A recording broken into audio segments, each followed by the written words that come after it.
जय हिंद, वंदे मातरम। आप सभी भविष्य के भावी छात्रों का फिर से एक बार स्वागत है अपने बालाजी एग्जाम स्टडी परिवार में। दोस्तों, आज मैथ से एक टॉपिक बनता है हमारा संख्या पद्धति।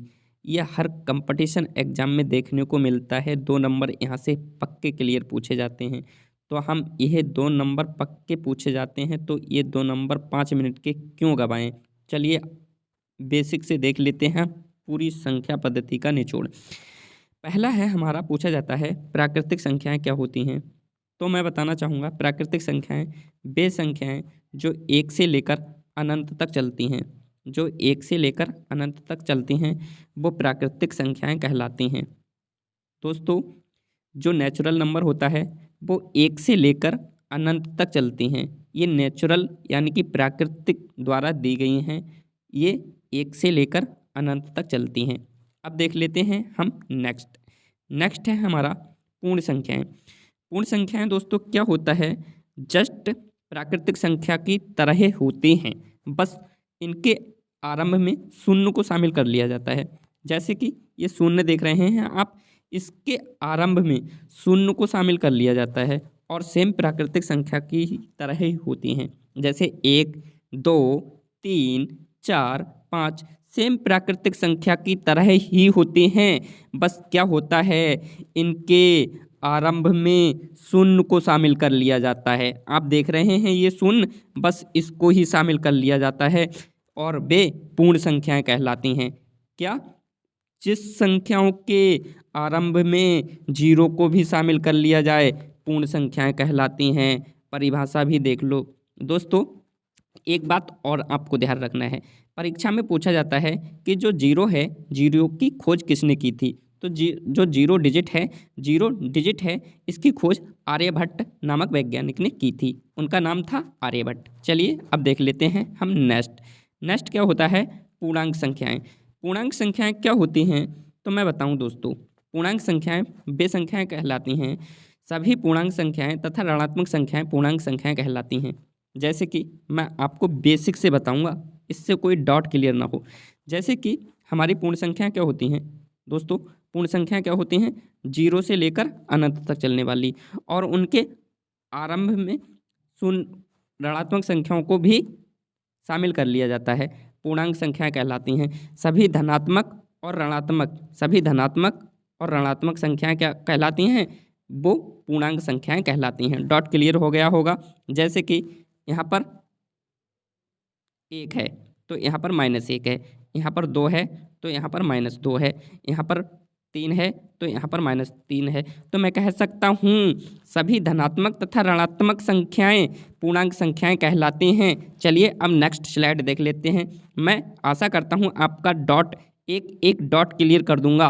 अगर आप पहली बार हैं हमारे चैनल पर तो आपको अच्छा लगे तभी सब्सक्राइब करें, अन्यथा कोई मायने नहीं रखता है। चलिए अब नेक्स्ट स्लाइड देख लेते हैं। संख्या पद्धति क्या होती है, धन पूर्णांक संख्याएं आती हैं संख्या पद्धति में, ये भी पूछी जाती हैं।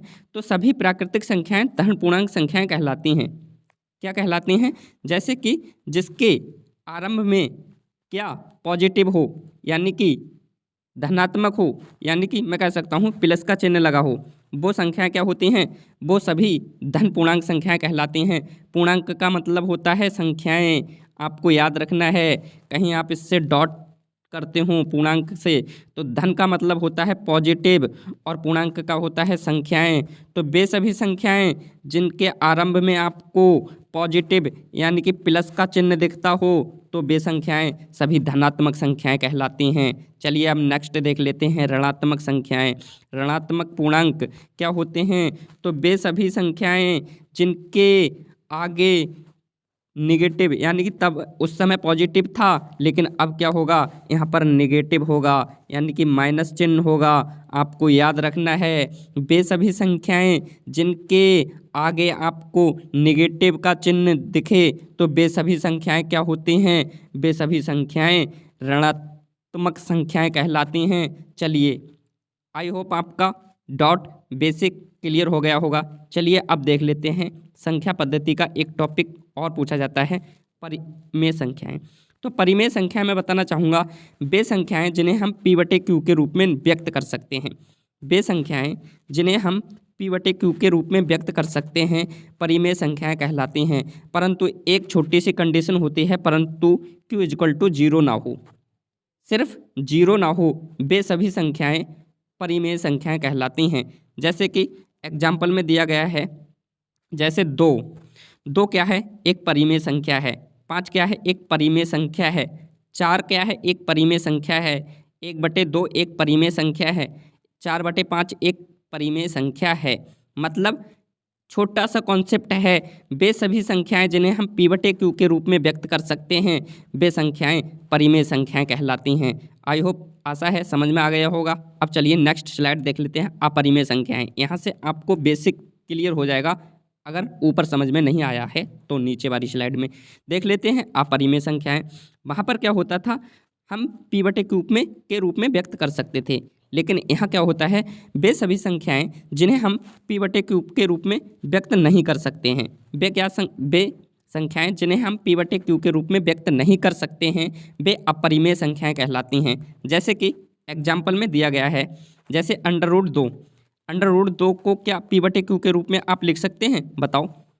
अंडर रूट 3 को लिख सकते हो पी बटे क्यू के रूप में, नहीं लिख सकते हैं। ऐसे ही 5, 7 इन्हें हम पी बटे क्यू के रूप में नहीं लिख सकते हैं, परंतु जो 4 है ना, चार संख्या को हम पी बटे क्यू के रूप में लिख सकते हैं। जैसे कि अगर अंडर रूट में 4 दिया गया होता, जैसे 4, ठीक है, तो हम 4 को पता है क्या करते, तो अंडर रूट लगा के 2 गुणा 2, तो हम इसे अंडर रूट हट जाता तो हमारा क्या आ जाता, अंडर रूट हटता तो क्या आ जाता, 2 आ जाता, ठीक है। तो हम 2 को इसे पी बटे क्यू के रूप में व्यक्त कर सकते हैं, परंतु अंडर रूट 4 होता, अंडर रूट 8 होता, अंडर रूट 16 होता, तो इसे हम क्या पी बटे क्यू के रूप में व्यक्त कर सकते हैं। अंडर रूट 4, अंडर रूट 16 ये एक अपरिमेय संख्या है, परंतु 2, under root 3, under root 5, under root 7 ये एक अपरिमेय संख्या हैं जिन्हें हम पी बटे क्यू के रूप में व्यक्त नहीं कर सकते हैं। आई होप डॉट क्लियर हो गया होगा। चलिए अब देख लेते हैं भाज्य संख्याएं।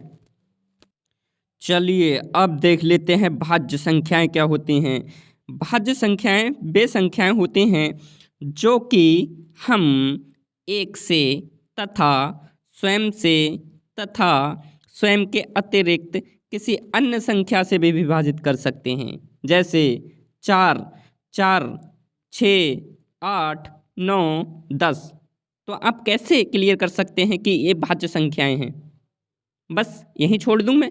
नहीं, मुझे बेसिक डॉट क्लियर करना है आपके एक एक, क्योंकि बच्चे, शिक्षक और स्टूडेंट के बीच क्या गरिमा होती है इसके बारे में सिर्फ शिक्षक और स्टूडेंट ही जानता है। मुझे रटाना नहीं है दोस्तों, मुझे एक एक डॉट क्लियर करना है आपका। अगर आप वाकई अगर सीरियस में पढ़ना चाहते हैं तो हमारा चैनल सब्सक्राइब करें, अन्यथा कोई मायने नहीं रखता। तो मैं भाज्य संख्याएं बे बताऊंगा। तो भाज्य संख्याएं जैसे कि हमारी परिभाषा में क्या दिया गया है, जैसे कि वे संख्याएं जो एक से और स्वयं के अतिरिक्त किसी अन्य संख्या से भी विभाजित होती हैं वे भाज्य संख्याएं कहलाती हैं। जैसे कि मैं आप लोगों को बताना चाहूँगा, जैसे हर संख्या वन से तथा स्वयं में विभाजित होती है। आपको याद रखना है, वन में और स्वयं में विभाजित होती है और स्वयं के अतिरिक्त किसी से विभाजित होती है तो वे भाज्य संख्याएं कहलाती हैं। जैसे 4 है ना, 4 संख्या है ना, ये 4 है तो 4 क्या एक से तो विभाजित होगी और स्वयं से भी होगी, क्योंकि हर संख्या वन से और स्वयं से विभाजित होती है। लेकिन 4 बराबर क्या होता है, 2 गुणा 2 4 होता है, तो 4 हो रही है विभाजित किसी और से भी। जैसे कि 6 हर संख्या होती है वो क्या होती है, वन से और स्वयं से विभाजित होती है, तो हर संख्या वन से और स्वयं से विभाजित है। ओके क्लियर, बस इतना ही क्लियर करना है, इससे ज़्यादा कुछ याद नहीं रखना है। अब देखो 6 2 गुणा 3 6 होता है। ओके, बस स्वयं से और स्वयं के अतिरिक्त किसी और से भी विभाजित हो रही है ना, तो मैं कह सकता हूँ ये एक भाज्य संख्या है। जैसे कि 8, 8 बराबर क्या होता है, 2 गुणा 4 गुणा 2, 2 चौक 8। ये स्वयं से तथा स्वयं के अतिरिक्त किसी संख्या से विभाजित हो रही है, तो ये क्या है, एक भाज्य संख्या है। ऐसे ही 9 हो जाएगी, 3 तियाँ 9, 5 दूनी 10, ये भी विभाजित हो रही हैं किसी और से, तो मैं कह सकता हूँ ये भाज्य संख्याएं हैं जो स्वयं से, स्वयं के एक से, स्वयं के अतिरिक्त किसी अन्य से भी विभाजित होती हैं, भाज्य संख्याएं कहलाती हैं। अब चलिए देख लेते हैं हम अभाज्य संख्याएं। अभाज्य संख्याएं ठीक इसका विपरीत उल्टा होती हैं, मतलब सिर्फ वन से और स्वयं से विभाजित होती हैं। क्या दो देखो आप, 2 वन से और स्वयं से विभाजित हो रही है, 3 वन से और स्वयं से विभाजित हो रही है, 5 वन से तथा स्वयं से विभाजित होगी, ऐसे ही 7, ऐसे ही 11। क्या आप देखो इसे किसी अन्य संख्या से आप विभाजित कर सकते हैं, नहीं कर सकते हैं ना, तो ये अभाज्य संख्याएं हैं। वे संख्याएं जिन्हें हम वन से तथा स्वयं से विभाजित कर सकते हैं वो अभाज्य कहलाती हैं। चलिए अब देख लेते हैं हम सम संख्याएं क्या होती हैं। सम संख्याएं बहुत इम्पोर्टेंट हैं, यही पूछी जाती हैं बार बार परीक्षा में, ये तो बिल्कुल ही देखना है, इससे तो बाहर कुछ ही नहीं।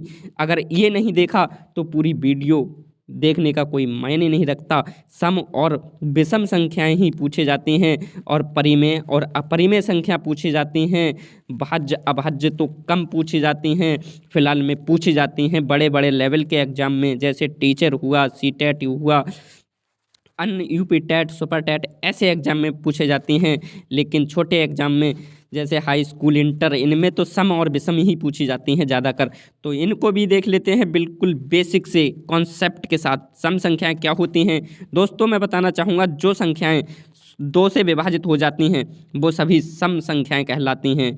जो संख्याएं 2 से पूरी तरह विभाजित हो जाती हैं वो क्या कहलाती हैं, वो सम संख्याएं कहलाती हैं। क्या कहलाती हैं, सम संख्याएं। आपको याद रखना है, जो 2 से पूरी तरीके से विभाजित हो जाती हैं वो सम संख्याएं कहलाती हैं। चलिए अब नेक्स्ट स्लाइड देख लेते हैं। नेक्स्ट स्लाइड है दोस्तों, उससे पहले कि यदि आप हमारे चैनल पर नए विजिट करते हैं तो हमारे चैनल को लाइक, सब्सक्राइब और शेयर करना बिल्कुल मत भूलिएगा। अब देख लेते हैं हम विषम संख्याएं क्या होती हैं, बिल्कुल कॉन्सेप्ट से। विषम संख्याएं क्या होती हैं, ठीक सम संख्या के विपरीत, यानी कि उल्टी। वे सभी संख्याएं जो 2 से पूर्णतः विभाजित नहीं होती हैं विषम संख्याएं कहलाती हैं। कहने का मतलब है वे सभी संख्याएं जो 2 से पूर्णतः विभाजित नहीं होती हैं वे सभी संख्याएं विषम संख्याएं कहलाती हैं। उदाहरण से देख लेते हैं, जैसे आप देखो, क्या 1 किसी 2 से विभाजित हो जाएगी, नहीं। 3 हो जाएगी 2 से विभाजित, नहीं। 5 हो जाएगी, नहीं। 7 हो जाएगी, नहीं।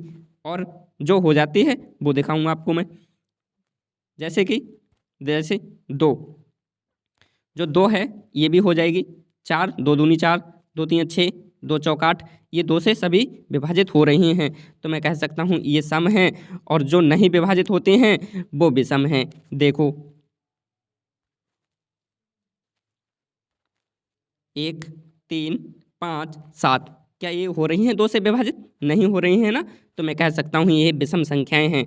चलिए अब यहीं पर वीडियो को क्लोज करता हूँ। यदि आपको आज की वीडियो पसंद आई हो तो मुझे कमेंट बॉक्स में ज़रूर लिखें कि आप बहुत अच्छी वीडियो बनाते हैं या ख़राब बनाते हैं, ये आप ही तय करते हैं, क्योंकि शिक्षक हमेशा अच्छी क्वालिटी लाने का प्रयास करता है, लेकिन उसको स्टूडेंट ही बता सकता है कि ये मेरे लिए बेहतर है या ख़राब। जय हिंद, जय भारत। मिलते हैं नेक्स्ट वीडियो में। आप सभी के माता पिता को इनकलाब जिंदाबाद। जाते जाते एक बात और कहना चाहूँगा, क्या आप पढ़ रहे हैं, जिस कोचिंग में ऑफलाइन या ऑनलाइन में पढ़ रहे हैं, क्या आपके डाउट क्लियर हो रहे हैं? यदि नहीं हो रहे हैं ना, तो अपने माता पिता का पैसा बर्बाद बिल्कुल मत करो। अगर पढ़ना है तो आप 10 मिनट पढ़ो हमारे चैनल पर, परंतु सॉलिड पढ़ो, ठोस पढ़ो। देश की नंबर 1 मैथ, देश की नंबर 1 साइंस, देश की नंबर 1 हिंदी के लिए हमारा चैनल खोला है हमने, और कुछ ही साल में हम वादा करते हैं कि अपने चैनल को देश का नंबर 1 चैनल बनाएंगे, क्योंकि ये निर्णय हमने खुद स्वयं से किया है। जय हिंद, जय भारत।